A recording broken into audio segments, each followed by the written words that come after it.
If you remember the summer of 2003, then you almost certainly remember the Freddy vs. Jason talks that happened all around you.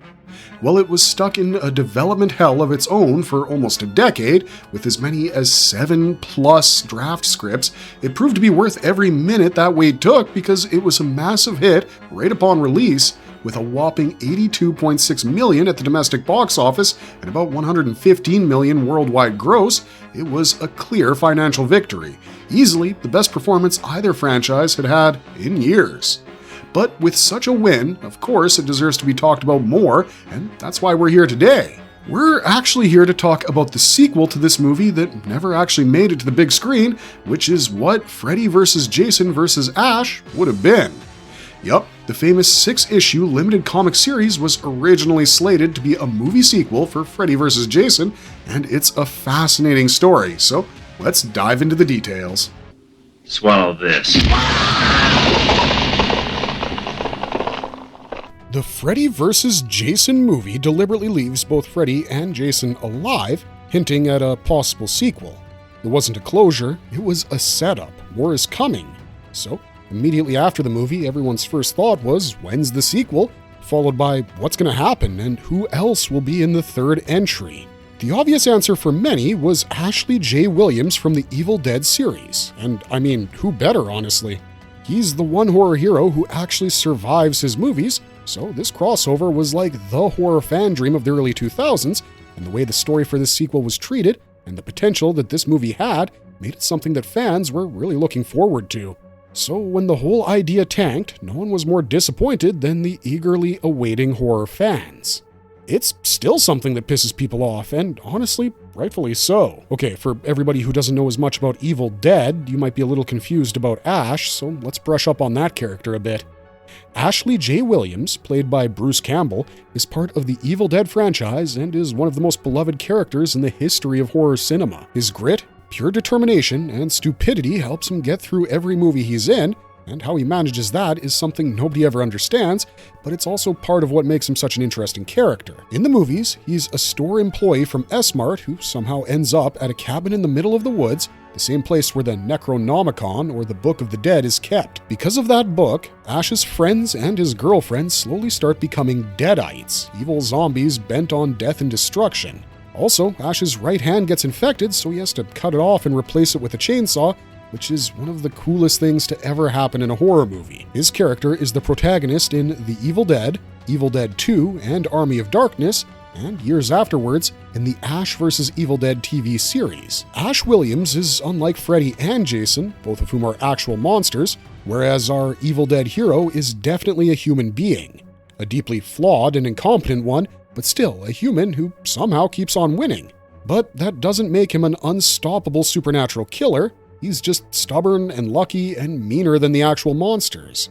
In fact, he's almost the opposite of Freddy and Jason, and that contrast is why fans wanted him. While Freddy and Jason are slasher titans who are actual threats, Ash is someone who's simply stupid enough to shove himself between the two with nothing but his chainsaw, his shotgun, and his insane confidence. In this way, he'd have the entire audience rooting for him, and the movie would no longer be about just two monsters fighting each other. Now, I know this all sounds like it's made up or made from fan theories or impossible fan expectations, but this movie concept was real, and it was actually brought up by Jeff Cates, the creative executive at New Line Cinema, the studio that brought us Freddy vs. Jason.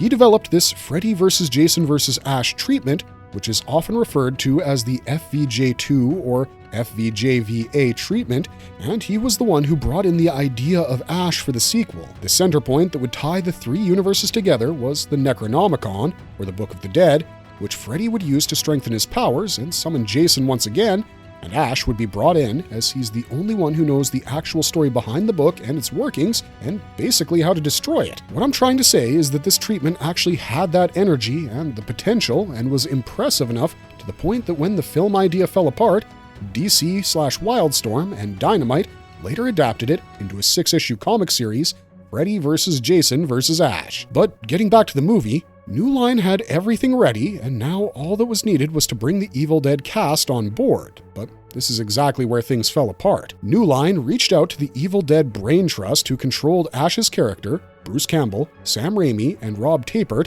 to discuss the movie and bringing Ash in for the highly awaited sequel. But this discussion, which happened over a phone call, didn't last very long, and the answer became clear very quickly. It was a no. Here's what Bruce Campbell had to say about it. "We had a 5-minute conversation with New Line Cinema about Ash versus Jason versus Freddy. They approached us, so they go, 'What do you think about that?' And we were like, 'Great, Ash can kill them both.'" There was a long pause. "Well, actually, that's not something we can entertain, and we couldn't control any other character, only control Ash, what these guys said, or what they did, and you can't kill either one. So right from the start, it's creatively bankrupt." The whole conversation makes one thing clear. Ash's whole appeal is that he wins. He survives, and he wins. Like, the conversation didn't even start with the budget or directors to be involved or anything like that. Campbell dove straight to the expected premise of the movie. Ash walks in with his chainsaw arm and kills everyone, and that's it. And when this creative freedom wasn't given to his team, Campbell didn't seem interested at all. Another reason he kept the phone call short and to the point seems to have been money. The profits, more specifically. Campbell said, "I'll be honest with you, I'm not real interested in crossovers. One of the main reasons why Ash vs. Jason vs. Freddy didn't come to pass is because we couldn't control any other character other than Ash. Not to mention you're splitting the proceeds 3 ways with partners you might not want." Now, from a business point of view, you can see why this was a boundary for them. After working for years, an entire decade really, on Freddy vs. Jason, and bringing back the characters to release a massive hit, no company would want another character to just waltz into a movie and kill them off. The two are very precious franchises for New Line Cinema, so doing so would have been asking them to do too much, especially for a franchise they didn't have complete control over. It was never going to happen, so they drew a line. On the other hand, Campbell's conclusion was clear. Putting Ash in such a film that doesn't value his character and dilutes his character to some mere fighting isn't worth it. According to him, you can't kill either of them. You can't even determine what really happens in the fights. It's sort of like when superheroes fight. What's the point of Batman fighting Superman? There's no point. Ash is the only good guy of all these horror series. Yeah. So he needs to kill them. You would need to kill them, even if their eyes pop open at the very end and they cut to the credits like they normally do. Creatively, it was bankrupt, and now you're sharing nothing with 3 parties, 2 other franchises. You think they're going to want to play nice? No. We all said no, it was very quick. Why would we do this? To make Ash look like he's ineffective? Therefore, the Evil Dead camp wasn't interested. But let's say that Campbell and Raimi somehow said yes and went ahead with the film. The project still had another big problem: rights and revenue. To elaborate, New Line Cinema already owned Freddy Krueger from Nightmare on Elm Street and Jason Voorhees from Friday the 13th. They control these characters. But Ash and the Evil Dead were a different scenario. The Evil Dead and Evil Dead 2 are controlled by Sam Raimi and Renaissance Pictures, while Army of Darkness, the 3rd film in the original trilogy, is owned by 2 companies. The North American rights are managed by Universal, but on the other hand, most of the international rights are managed by MGM, which means that for just one character, New Line would have to deal with multiple companies and various different legal frameworks. All 4 companies, including New Line, would have to sit down together and work things through, decide on the creative freedom allowed, how to split the proceeds, and agree with all the conditions each party put forward. That's a big multi-studio corporate negotiation, a deal that would have taken years to come to fruition, realistically speaking. Looking back at what Campbell had said regarding involving multiple parties and not dividing things properly, it makes a lot of sense now. He didn't just mean splitting money, he also meant splitting the control and overseeing who had what degree of control. At the end of the day, every party wants veto power over how their character is portrayed and what can be done to them. Every party wants a cut of the profit, obviously. Look at it this way. If Freddy vs. Jason made roughly $115 million on a $25 million budget, with essentially one studio controlling both villains, then imagine how complicated the back ends would look with 3 major IPs and multiple studios involved. All of this together created a not-so-perfect storm. We have the clash of Ash will easily kill them both and Ash can't win. Then we also have the point of New Line needing to split the profits 3 ways, not to mention the hassle of multiple studio decisions and approvals required. This kind of messy equation is exactly something almost every studio and company wants to avoid and walk away from unless it could guarantee a success level similar to that of a Marvel movie. And horror crossovers usually don't reach that scale. But as we've mentioned before, this negative decision about the film wasn't the end of it. The story did see the light of day, but through a limited comic series.